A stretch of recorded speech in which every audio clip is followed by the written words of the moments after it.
Jacques Saint-Germain was a French count and very well-known figure in high society, having close ties to Marie Antoinette and other French royalty. Even the philosopher Voltaire was quoted as saying that Jacques is simply a man who will not die. Once the French Revolution came around, however, Jacques just disappeared from historical records, until over 100 years later in the 1900s, a man with the same name got off a boat from France claiming to be a descendant of the original Jacques Saint-Germain, despite all historical records indicating that Jacques never married or had children. Saint-Germain was extremely wealthy and would throw lavish parties at his home in the French Quarter. He would sip on his red wine and entertain guests with his vast talents and knowledge of musical instruments. It's actually said that he could pick up any instrument and be able to play it as if he had been practicing his whole life. Party guests have said that there would be endless food and drink at these soirees, but none of the guests could ever recall witnessing Saint-Germain consume any food. But since the liquor and wine were flowing, no one ever really seemed to care for years, until one evening in 1903, when a woman was seen falling from the second-story gallery of Saint-Germain's home and crashing to the street below. She began screaming bloody murder, claiming that Saint-Germain tried to kill her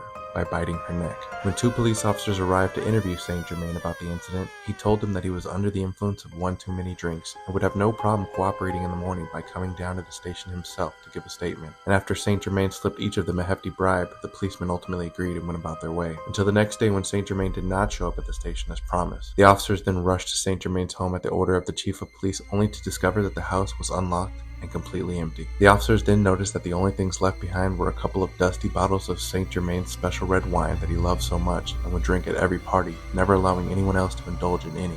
One of the officers then opened a bottle and took a sip and immediately spat it out and began to gag and vomit, realizing as the bottle smashed to the floor that Saint-Germain had been drinking a mixture of human blood and absinthe to keep the blood from coagulating, and Saint-Germain was never seen or heard from again.